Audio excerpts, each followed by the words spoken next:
Hello friends, स्वागत है आपका मेरे चैनल सीटेड पाठशाला में। प्रिंसिपल्स ऑफ चाइल्ड डेवलपमेंट के 50 मोस्ट कंफ्यूजिंग क्वेश्चन में से आज हम करेंगे पहले 10 क्वेश्चंस। एग्जाम क्लैरिटी चाहिए तो वीडियो का अंत तक ज़रूर देखें, और अगर आपने वीडियो को सब्सक्राइब नहीं किया है तो वीडियो को सब्सक्राइब ज़रूर करें। ऐसे ही बहुत ही अमेजिंग क्वेश्चंस आपको मिलने वाले हैं और आपकी एग्ज़ाम प्रिपरेशन बहुत ही अच्छे तरीके से कराई जाएगी। तो चैनल को लाइक, सब्सक्राइब और शेयर ज़रूर करें। चलिए देखते हैं आज का पहला क्वेश्चन।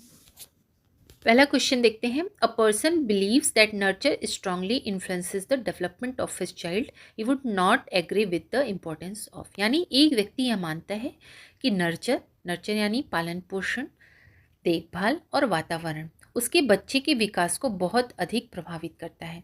वह किसके महत्व से सहमत नहीं होगा? फर्स्ट है genetic factors. This is the correct answer, क्योंकि जो व्यक्ति नर्चर में विश्वास करता है वह मानता है कि बच्चे का विकास वातावरण, अनुभव और परवरिश से होता है, न कि जन्मजात गुणों से।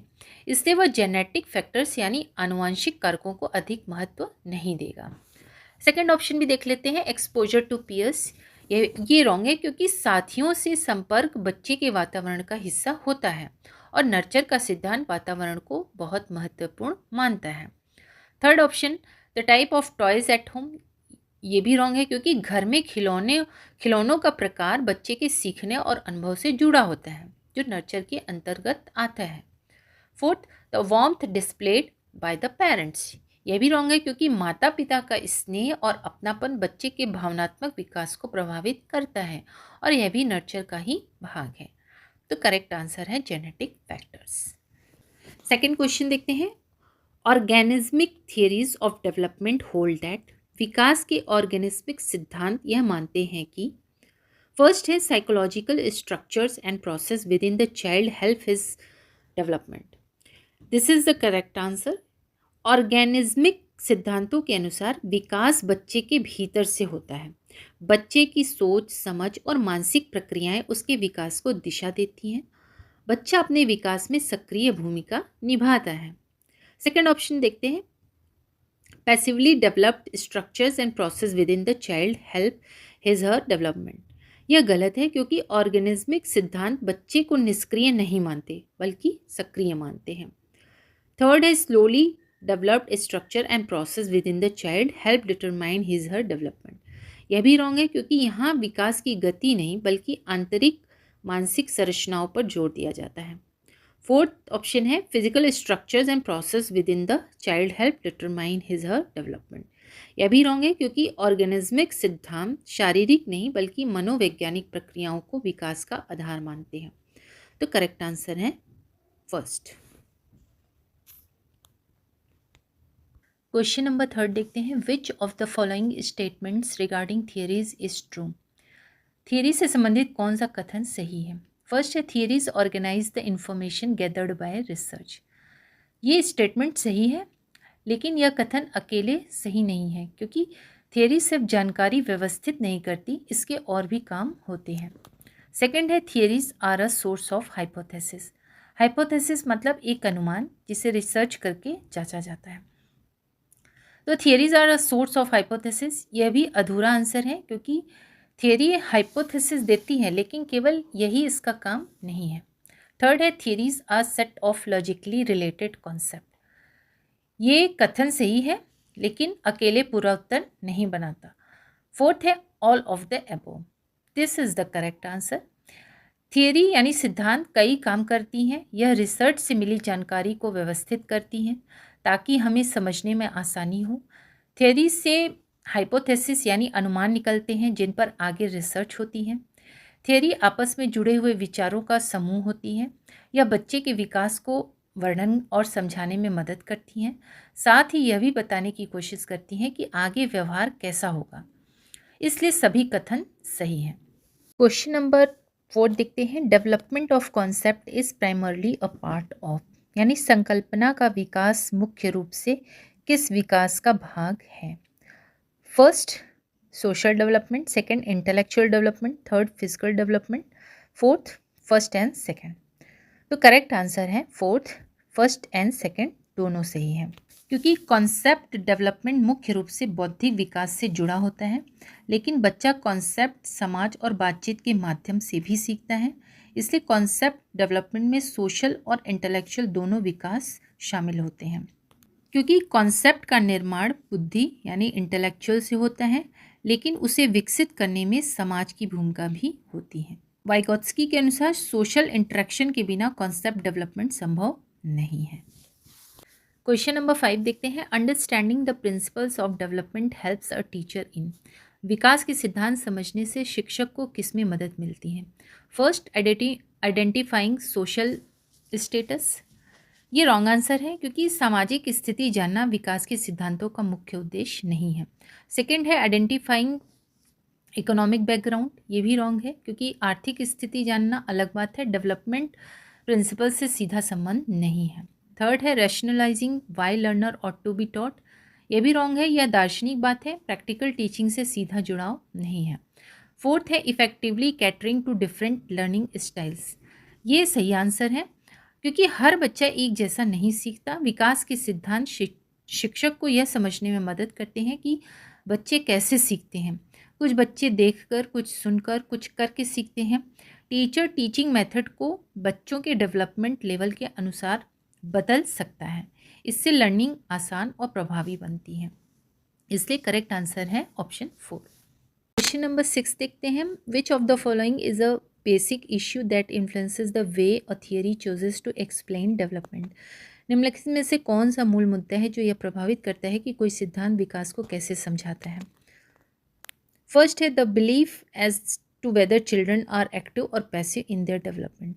यह विश्वास कि बच्चे अपने विकास में सक्रिय यानी बच्चा खुद सीखने में भाग लेता है, या निष्क्रिय यानी पैसिव यानी बच्चा सिर्फ वातावरण से प्रभावित होता है। तो ये अकेले सही नहीं है। यह एक महत्वपूर्ण मुद्दा है, लेकिन केवल इसी आधार पर कोई थियरी विकास को पूरी तरह नहीं समझाती। सेकेंड है the question of whether development is continuous और ऑकर्स इन स्टेजेस। यह भी अकेले सही नहीं है, क्योंकि यह डेवलपमेंट को समझने का एक तरीका है, लेकिन थियरी सिर्फ इसी सवाल पर आधारित नहीं होती। थर्ड है the relative weight given to hereditary versus environmental explanations of behaviour. यानी व्यवहार की व्याख्या में आनुवंशिकता और पर्यावरण को दिया गया महत्व। यह भी अकेले सही नहीं है, क्योंकि हेरिडिटी और एनवायरमेंट का प्रभाव ज़रूरी है, लेकिन यही एकमात्र मुद्दा नहीं है। फोर्थ है ऑल ऑफ द एबोव। ये सही आंसर है, क्योंकि कोई भी विकास संबंधी सिद्धांत यानी थियरी बच्चे के विकास को समझाने के लिए कुछ बुनियादी सवालों पर अपना दृष्टिकोण रखता है। पहला, क्या बच्चा अपने विकास में खुद सक्रिय भूमिका निभाता है या नहीं? दूसरा है, क्या विकास धीरे धीरे लगातार होता है या अलग अलग चरणों में होता है? तीसरा है, व्यवहार पर आनुवंशिकता और पर्यावरण में से किसका प्रभाव अधिक है? यानी हर थियरी इन तीनों मुद्दों पर अपना अलग अलग मत रखती है, इसलिए सभी कथन सही हैं। क्वेश्चन नंबर 7 देखते हैं। Which of the following developmental psychologist most represents the learning perspective of human development. निम्नलिखित में से कौन सा विकासात्मक मनोवैज्ञानिक मानव विकास के लर्निंग पर्सपेक्टिव का सबसे अच्छा प्रतिनिधित्व करता है? फर्स्ट है डॉक्टर एंडरसन। ये रॉन्ग आंसर है, क्योंकि डॉक्टर एंडरसन मानव विकास को जैविक यानी बायोलॉजिकल और इवोल्यूशनरी दृष्टिकोण से देखते थे, लर्निंग पर्सपेक्टिव से नहीं। इवोल्यूशनरी मतलब जीवों के धीरे धीरे विकास से जुड़ा होता है। सेकेंड है डॉक्टर बर्न्स। ये भी गलत है। डॉक्टर बर्न्स व्यवहार को अनकॉन्शियस माइंड और छिपी हुई इच्छाओं से जोड़ते हैं, यह साइको एनालिटिक व्यू है। थर्ड है डॉक्टर चैरिंगटन। ये सही है, क्योंकि लर्निंग पर्सपेक्टिव के अनुसार बच्चा अपने वातावरण से सीखता है। वह दूसरों को देखकर उनकी नकल करके और अनुभव से नया व्यवहार सीखता है। इस दृष्टिकोण में ऑब्जर्वेशन, इमिटेशन और रीइंफोर्समेंट मतलब प्रोत्साहन, हौसला बढ़ाना पर जोर दिया जाता है। डॉक्टर चैरिंगटन मानते हैं कि मानव विकास मुख्य रूप से एनवायरनमेंट और लर्निंग से होता है, इसलिए लर्निंग पर्सपेक्टिव का सही प्रतिनिधि डॉक्टर चैरिंगटन है। क्वेश्चन नंबर 8 देखते हैं। The correct sequence of Freud's psychosexual stages is. Freud के मनोलैंगिक विकास के चरणों का सही क्रम क्या है? फर्स्ट, ये रॉन्ग है। सेकंड, ये करेक्ट आंसर है। फ्राइड के अनुसार बच्चे का व्यक्तित्व यानी पर्सनैलिटी अलग अलग साइकोसेक्सुअल स्टेजेस से होकर विकसित होता है। पहला स्टेज है ओरल स्टेज, जो 0 से 1 ईयर का होता है। इस चरण में बच्चा मुंह से आनंद महसूस करता है, यानी दूध पीना, कोई भी चीज़ उठाकर मुंह में डाल लेना। ये माँ से जुड़ाव इसी स्टेज में बनता है। अगर ज़रूरत पूरी ना हो तो आगे चलकर डिपेंडेंसी या इनसिक्योरिटी देख सकती हैं। सेकेंड स्टेज है एनल स्टेज, 1 से 3 ईयर्स। इस स्टेज में बच्चा टॉयलेट ट्रेनिंग सीखता है। यहाँ बच्चा नियंत्रण और अनुशासन सीखता है। ज़्यादा सख्ती से आगे चलकर जिद्दी या बहुत ज़्यादा साफ सुथरा स्वभाव बन सकता है। यहाँ पर संतुलन ज़रूरी होता है। थर्ड है फैलिक स्टेज, 3 से 6 ईयर्स। इसमें बच्चा अपने शरीर के लिंग के प्रति जागरूक होता है। ये डिपस और इलेक्ट्रा कॉम्प्लेक्स की बात आती है। बच्चा अपने सेम जेंडर पेरेंट को रोल मॉडल मानता है। पर्सनैलिटी के लिए यह बहुत इंपॉर्टेंट स्टेज है। फोर्थ है लेटेंसी स्टेज, 6 to 12 ईयर्स। इस स्टेज में यौन भावनाएं दब जाती हैं। बच्चा पढ़ाई, खेल और दोस्तों में ज़्यादा रुचि लेता है। सोशल स्किल्स और नैतिकता विकसित होती हैं। सोशल लाइफ का सबसे स्टेबल फेज होता है। फिफ्थ है जेनिटल स्टेज, 12 ईयर ऑनवर्ड्स, यानी यह किशोरावस्था का चरण है। बच्चा इमोशनली और सेक्सुअली मैच्योर होता है।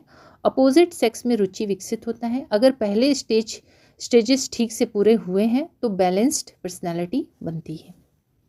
क्वेश्चन नंबर 9 देखते हैं। Fernanda Acosta is a cognitive scientist who develops computational models to analyze the steps children to go through in gathering, storing and retrieving data. She would best be described as working from the approach.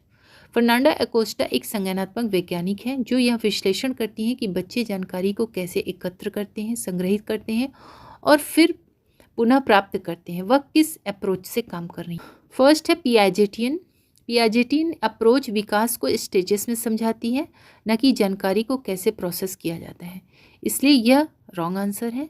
Second है neo पियाजेटियन, ये भी गलत है क्योंकि पियाजे के सिद्धांत का संशोधित रूप है ये, लेकिन यहाँ फोकस कंप्यूटेशनल प्रोसेसिंग पर नहीं है।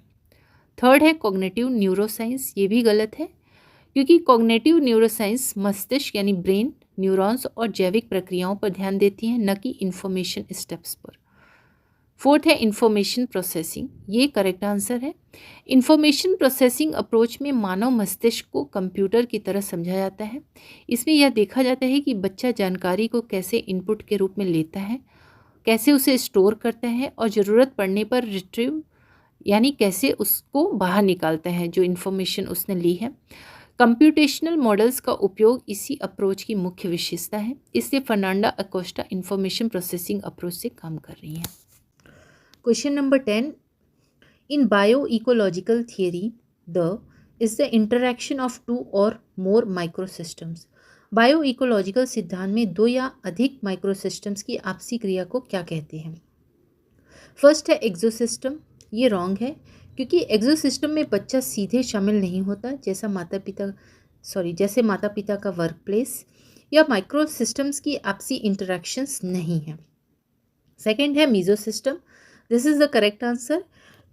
बायो इकोलॉजिकल थियरी के अनुसार माइक्रोसिस्टम बच्चे का इमीडिएट एनवायरनमेंट होता है, जैसे घर, स्कूल और दोस्त। जब इन माइक्रोसिस्टम्स के बीच आपसी संबंध बनते हैं, जैसे घर और स्कूल का तालमेल या माता पिता और शिक्षक का इंटरैक्शन, तो उसे मीजोसिस्टम कहा जाता है। इससे 2 या अधिक माइक्रोसिस्टम की इंटरैक्शन को मीजोसिस्टम कहते हैं। तो दोस्तों, आज की ये 10 सबसे कन्फ्यूजिंग क्वेश्चंस यहीं ख़त्म होते हैं। वीडियो को लाइक करना मत भूलिए और सीटेड पाठशाला को सब्सक्राइब ज़रूर कीजिए, क्योंकि आगे हम आने वाले हैं पूरे 50 मोस्ट कन्फ्यूजिंग क्वेश्चंस, वो भी easy explanation plus exam point of view के साथ। अगली वीडियो में हम करेंगे और ज़्यादा ट्रिकी MCQs और कॉन्सेप्ट को ज़ीरो कन्फ्यूजन तक ले जाएंगे। याद रखिए, जो कॉन्सेप्ट आज समझ में आ गया वही एग्जाम में आपको सिलेक्शन के करीब ले जाएगा। मिलते हैं अगली क्लास में, तब तक पढ़ते रहिए, प्रैक्टिस करते रहिए और खुद पर भरोसा रखिए। Bye bye.